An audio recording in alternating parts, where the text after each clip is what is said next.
Hello there, Facebook, YouTube. I am now live.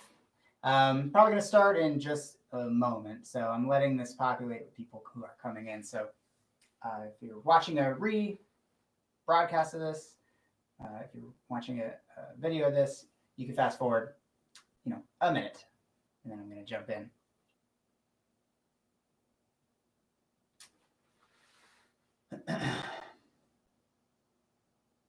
So as my students know, we've announced how we're going to be reopening and when, and that is because of the governor's announcement. July 6th is a Monday, and I guess the 7th will be my first kids class. 7/7 is nice and easy to remember, but technically I think the 6th we're good to go, and my students know you guys can book class times with me, mini privates with assigned partners, and we'll train outdoors.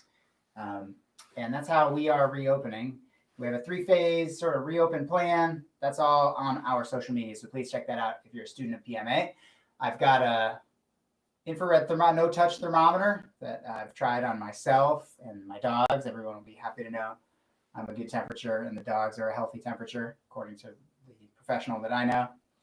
But the real purpose of that thermometer is just check everybody when they show up, knowing that is something that maybe makes us feel better, but there is such a thing as being pre-symptomatic and still being contagious. So it is something that we're doing. We're also going to have, kind of like a waiver at the door kind of thing, like, hey, I haven't exhibited symptoms.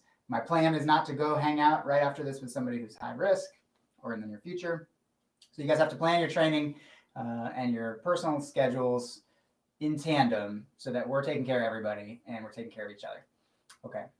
That said, the topic today is sweeping a standing opponent. It's something that we talked about in classes earlier this week, and it feels to me like it's been a minute since we did a live class, and it's true, actually, because Tuesday night and Thursday night, instead of live classes, I had you guys checking out a class that I shot on each day with Brad Wolfson, and he's the owner of Soulcraft Jiu-Jitsu in Hamden. A lot of you guys know him, and he will visit from time to time and probably maybe even cover class for me from time to time. He and I have been getting together. He's my dedicated training partner, kind of like you guys are going to have dedicated training partners. And we shot videos where we talked about this, and we actually included stuff this week, like back attacks, that were not on the PMA agenda, but it was great by me, man. Every time I work with Brad, I learn some new stuff, and he says the same to me and about me, and there's just a lot of mutual respect between us. We started at the same time back in 1997. He started in 98, and so large background there, and he split to a different school. Actually, everybody split from my school, and he's been training under Marcio Stambowski. So getting Marcio Stambowski details through Brad has been wonderful to me, because Marcio is a no joke, grandmaster under Holes Gracie, and the technique that comes to me through Brad comes from, in part, Marcio, and that's amazing for me and for you, the students. So please be checking out the videos with me and Brad. Okay. All that said, today I am going to talk about specifically about the topic of the week, which was the sweeping a standing opponent from guard topic. And since I didn't yet, I want to cover with you basics, and we can rep together because this is technically live class. Okay. So plan on watching one, and then while I talk, explaining it a second, third time, you can start repping, and I'll rep a few with you when I'm done, and you'll probably by then have gotten 5 or 10. Okay. If you're just watching and not repping, rep mentally. Be watching with me. Try to feel it in your body. Bridging that gap between, like I keep saying, visual and motor cortexes, or whatever they are in your brain, like being able to see something and sort of feel it. It's only going to make you better at jiu-jitsu over time. We're not going to have fewer videos as you progress to black belt. We're going to have more and more and more. The more they can help you, the better. So practice getting good from watching videos. Okay. The double ankle sweep. It's the first sweep I ever learned to handle somebody who stood up in my guard. It's as effective today. I still use it against other guys who have, a lot of rank on their belt, as it was when I first learned it, because it comes down to a sound principle, which is the person can't walk if you're holding their feet, and if you can push them over, that's fantastic. So the idea is somebody's inside of my guard and they stand up. When they stand, I'm going to grab their ankles, okay, presuming they stand close to me, which I can talk about in a moment. I'm also going to change the shape of my legs from trying to hold on to their waves, which, when someone stands, my hips are going to come off the ground with them, hanging off them. But I'm going to change the shape of my legs so that I'm in this shape here. And I stand. I'm going to put my knees together. The reason you see my feet going out to the sides is because my knees are in front of their stomach and my feet go out on either side of the person. So I have a connection with my inner shin and with my knees against their stomach. That's what I'm going to use to push them over. I call it kind of like a battering ram that we put together basically by planking and putting our body in this shape. I'm also holding the ankles and I'm going to push them over. They will fall and we'll end up in a position that we're going to have to get up from. But first, let's talk about knocking the person over. The one thing I want to say about them standing up is the better somebody is at jiu-jitsu, or the more they've seen cause and effect in jiu-jitsu by practicing, the less likely it is that they're going to stand up where you can just easily grab their feet, okay, grab their Achilles tendons. But if somebody wants to stand, and a lot of people in jiu-jitsu want to stand, I'm talking about people who know jiu-jitsu, want to stand up to pass the guard because it creates space. Space is maybe good for them depending on how they pass, and bad for me. So when I've got my legs around somebody, this is very important. When someone goes to stand, right when they put their, not when they first step up, but when they first start to lift up, I pull them forward. And what happens is somebody you kind of can't stand unless you post your foot under where your weight is going. So if I pull someone forward, their foot, maybe if their intention was even to keep it away from me, comes forward to me, okay? So somebody goes to stand up, maybe they put the foot up, but it's not then, it's when they lift their butt off their back heel. That I'm going to pull them forward. If they want to catch themselves, they'll probably put their hands on me. But if they want to stand while I'm pulling forward, they're going to have to put their feet where I can reach them. So they're going to stand not back here anymore, not when I'm pulling forward. They're going to catch themselves here with their foot. And then once they stand, their feet will be in reach for me. So what I want you to know is grabbing the ankles sounds easy, but isn't, but is.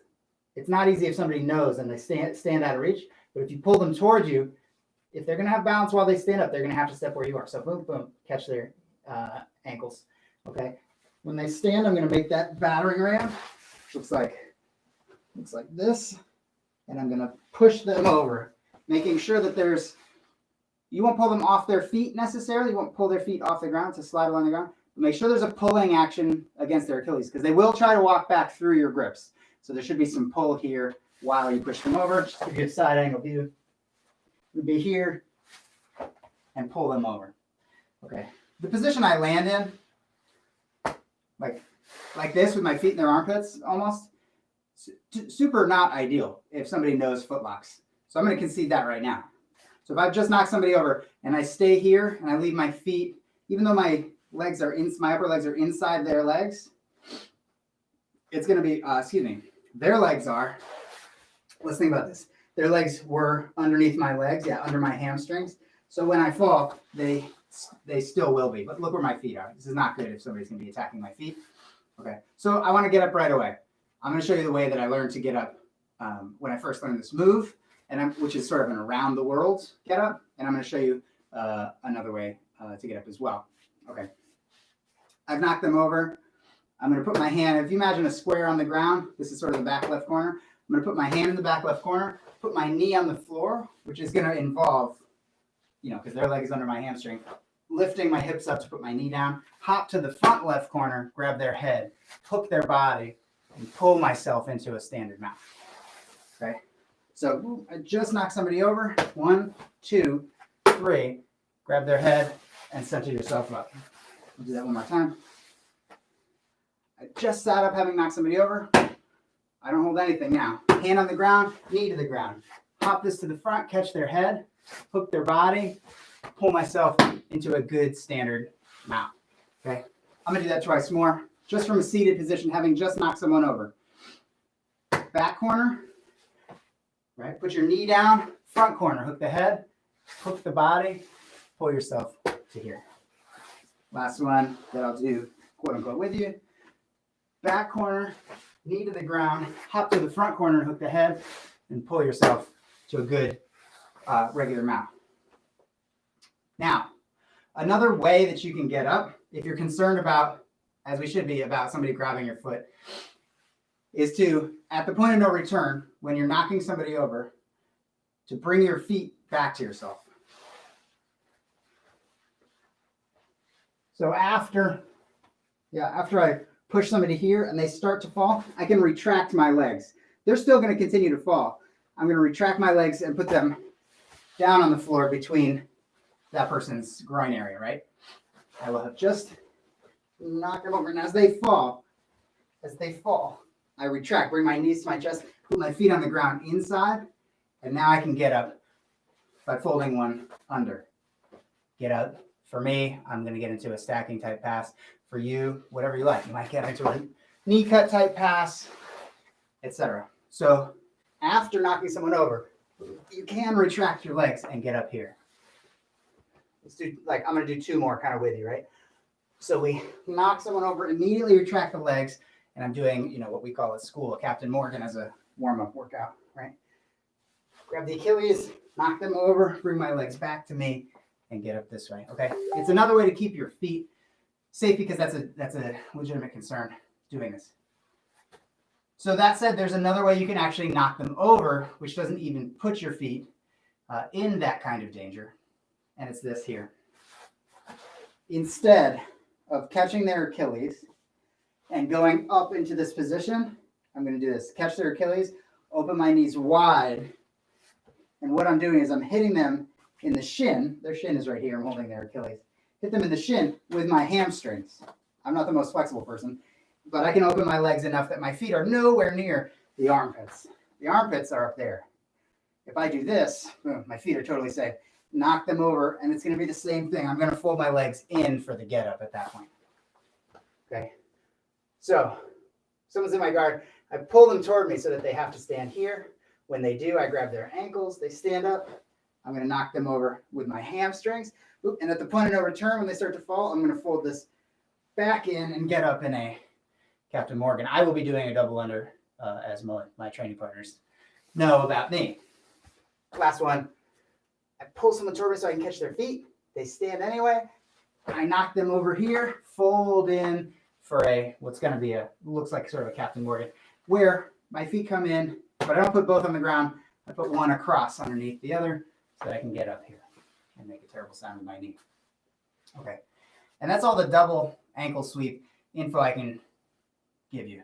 There's not too much more to it than that. The concepts are so simple they can't walk backwards because you're holding their feet and you're knocking them over somehow, right? Either battering ram to the stomach with your knees or with your hamstrings on their shins. And the get up is going to be the little scrambly, maybe messiest part of the thing. But this is something you can practice. I mean, whether it's this one or this one, and you retract and get up, those are options. And then you can practice, of course, the one where you're here. Okay? So those get-ups are drillable. That's something that you can get good at. And again, it may be simple, but it works on the highest level guys because conceptually it is sound. All right. So that said, let's look at, my plan is three of our fundamental sweeps that I'm going to look at today. If you want to see more, I did cover more, and I really hope you're checking these out because it's the thing I'm proudest of and will use for the longest amount of time going forward, I'm sure. Those Monday brain dumps. I covered 3, 4, 5, 6, 7, between 7 and 10 because of variations, between 7 and 10 sweeps against the standing opponent. So please check out the Monday brain dump from this Monday, which was June 8th or something. Okay. The second one I want to talk about, knee ankle hip sweep. I think Pedro Sauer calls it a hook sweep from standing. So if you're searching it in his curricula, that's what to look for. All right. Now, I'm going to show the knee ankle hip sweep, and I want you to know that there are like kind of two ways. There's the way that I first learned the sweep when it was called knee ankle hip sweep to me originally. And then there's the way that Pedro Sauer teaches it, which I actually learned second, but which you'll see might be a preferable way to, and what we're talking about is how far away do you knock someone over? So there's two distances, I guess, to how far away you can knock over someone when you do a knee ankle hip sweep. So when someone stands in my guard, what I'm going to look for is the grips I'm looking for are these. I'm going to put my foot in their hip. What's the better angle here? I'm going to put my foot in their hip, and this hand's going to grab the Achilles like we just did. This foot, instead of going to the hip, a lot of times we think of this as the way to keep somebody away from us. One hip, same ankle, top and bottom of one side, middle of the other side. So I actually go between the legs, hook behind the other leg. The reason this sweep works is I have control over this leg completely. I can push and pull and make a person who's standing, if I've got the grip on this leg, I can make them, whoa, catch themselves by pushing them at the hip. But when I take away their ability to step and catch themselves by hooking here, then when I push, they kind of can't help but fall. So someone stands, I open my guard. I make a connection at the top and bottom of the same leg and the middle of the other leg behind the crook of the knee. And this push and pull can occur while this is a pull, this right here. You won't see it pull because it just shouldn't go anywhere, but you're preventing them from stepping back with your hook. You just want to keep them where they are. And we're going to do this and knock them over, okay? Now that's the knee, ankle, hip sweep as I learned. I'll give you a different angle. Again, someone stands, hip and ankle, and then I'll get this knee. And there's a pull and a push on this leg. And this one is technically a pull. Okay? Boop, and the person will fall. Now, you can already see, I'm thinking of getting up kind of the same way that we talked about in the last sweep, which is I'll tuck my legs under myself, be able to get up, and as my students and training partners know, I'll be going for a double under. You can knee cut. There's plenty of stuff you can do to pass the guard that you're getting up into. So top and bottom of one leg, hook behind the other, and I'm going to knock them over. And you're going to be able to fold your leg under and get up. Okay. Sometimes there's a little bit of a difficulty for some people in the get up because this becomes attached to the hip for too long. So one of the things that happens when you push someone over is they bend forward at the waist. If you've got this leg on me, I know I'm only half in frame, but it's the important half. If someone's got this ankle and pushes this hip, I'm not going to just be standing fully upright and fall over like a tree in the forest. I'm going to try and catch myself. When I lean over like this, your foot can get a little bit caught in here. So you'll find that sometimes it's a little difficult to pull your leg out. That'll slow you enough that getting up is super weird and you get up in some kind of scramble, right? So instead of that, you have to really tune into when is the point of no return? When is the person going to fall? And are they leaning over to where they're going to catch my foot? If you start to feel that space close, it's probably the point of no return. You can pull your foot out. So when I catch this and I start pushing, the point of no return, at which I retract this leg to step over it, might be when they start to lean forward. Don't get your foot caught in there. And again, it won't stop you from knocking them over, but it might mess your get up. Okay. That's one distance. That's far. I've pushed somebody so far away, I can fully get up, and I may still have distance to close. When I catch someone here and I knock them over, look how far forward I'm moving in order to catch them. The 1.5 feet of my upper leg, another 1.5 feet for my other upper leg. I'm chasing them down 3-4 feet. It's cool to knock somebody over. It's always a good feeling to have knocked somebody over, off balance somebody, made them fall. But sometimes we don't want that much disconnection, and I think that's where there's some genius in the way that Pedro Sauer does this move. And it's this here. When he sets it up, and he catches the foot and the foot on the hip, and he catches the other ankle, a lot of times the person starts leaning forward to catch their base anyway. And if they don't, grab something. Grab their sleeve, especially, or their collar, and pull them forward. Now, things look a little different. In the first one, it was essentially that I kept their heel where they were, and I timbered their leg like a tree. Their hip went far away. So that's why they land so far away.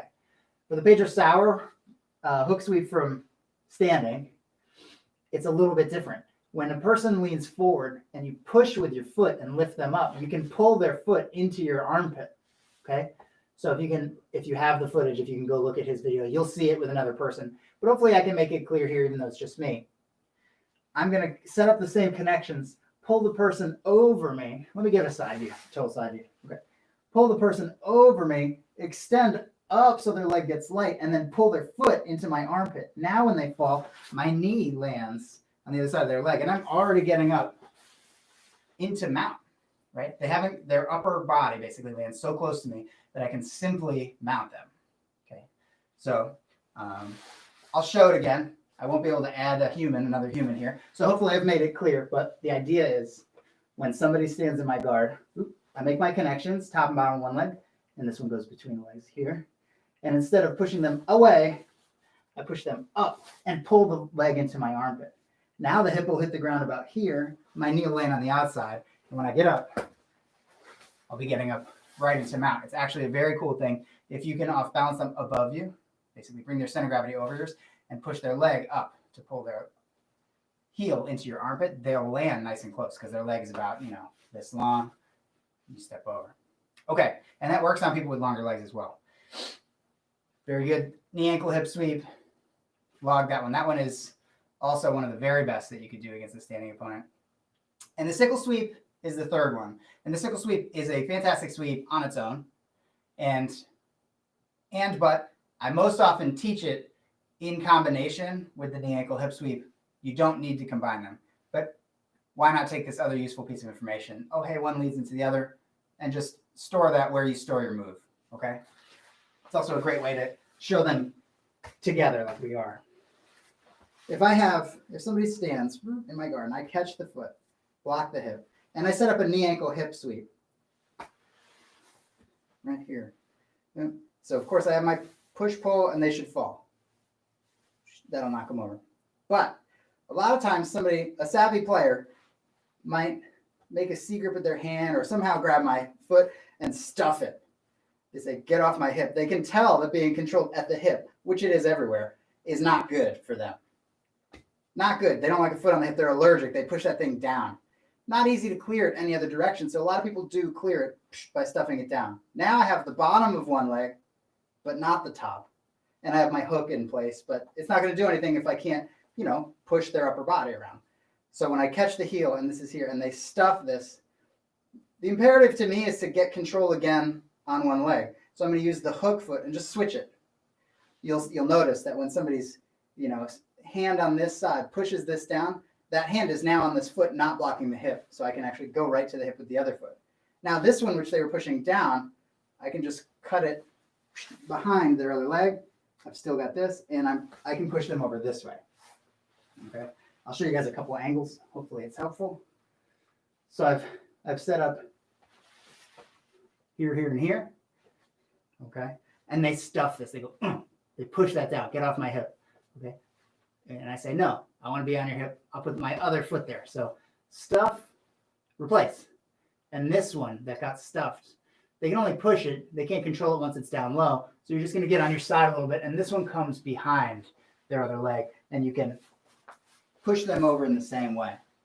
I find that this sweep is so powerful with the way that you use your legs that you really can send someone flying. And though that might feel very satisfying to be powerful, especially a smaller guy. I'm a smaller guy. When I'm like, oh, I have a lot of power here, it's tempting to use it. But remember, we only really need, in almost any takedown, including standing takedowns, we only need enough force to get to the ground, and control is more important than more force. In fact, I just heard a big talk John Danaher gave. It was a conversation he had with Roger Gracie online, which you can look up. It's pretty long. I recommend watching it on 1.75 speed. I'm not kidding. But he talks about amplitude is rewarded in other martial arts like judo. As much amplitude to get the throw, as much power basically and force to get the throw as possible. Wrestling, as much power to get that takedown. And for us, we need enough power to maintain control. And control is going to be much more important for us because in judo you can throw a guy and then roll over him. Although not true in wrestling, power is more important in wrestling. But ending up with that positional control for us is the most important thing. So we're going to only use as much force as we need to. That's definitely true with this takedown. So as much as, and even though I have a memory of being annoyed one time with a partner and sending them flying as far as I could, it's a cool thing to do once, create that memory. But no need to be throwing people around. When you switch, like I said, it's just very powerful. They stuff this, so you switch and you knock them over. You're very powerful there. But just use enough to get them to a point of no return that you can get up. The further you throw them, now it's a scramble no matter what. If they land kind of close to you, you can switch right into your whatever your pass is. For me, it's a double under, almost always. Okay, so one more time on this sickle sweep and how they connect. Someone stands, I'll catch this, put my foot in the near hip. And this, now I control top and bottom. They stuff this, I want the top again. And now this, I'm a little bit on my side so I can just catch behind their leg. I knock them over here. Again, using only as much amplitude as necessary to get the person to fall over so that I still maintain control, which is probably more important. Okay, so that's 3 of our very basic, and those are basics, and they're fundamentals because they work, and they will work until the highest level. You'll carry these with you forever. The double ankle sweep, and we talked about knees in the stomach, and we talked about hamstrings across the shins as ways to knock the guy over and a couple ways to get up. Knee ankle hip sweep, right? And we looked at knocking them over at a distance and then knocking them over, lifting them up, pulling their heel into our armpit, trying to stay close. So that's the Pedro Sauer get up version. Okay, and then lastly, we talked about the sickle sweep. And that's it for today, for this Saturday morning. I do recommend you check out all of the moves from this week, the standing takedowns from this week in the Monday brain dump. And also next week is going to be some intermediate takedowns against the standing opponent. So takedowns versus standing opponent is a 2-week thing. These are our fundamentals I've talked about this week. Next week, I'm going to talk about De La Riva and about caterpillar guard, so-called caterpillar guard. That's the name that my friend Jake Bell gave to it, that some of you guys know. It's essentially sort of a reverse De La Riva, but I'll talk about how it differs in the video that comes out Monday, which I've actually already shot and edited. So I look forward to you seeing that. We cover some cool stuff that I know will be useful to you guys, at all levels. I say it's intermediate, but beginners can do this stuff. You guys should see it. You should start getting it into your repertoire now. And my advanced guys, more intermediate guys, like always be coming back to these a little bit more advanced sweeps as well. They show up in our curriculum. All right. Thanks so much for tuning in, guys. Nice to see you on a Saturday morning. Wish I could see you, but I'm sure it's nice to see me on a Saturday morning is what I mean to say. And I'll see you guys on the mat real soon. Take care. Oh, I'm live, but I can't end it. Oh, finish. Here we go. Thank you so much for tuning in, guys. Take care.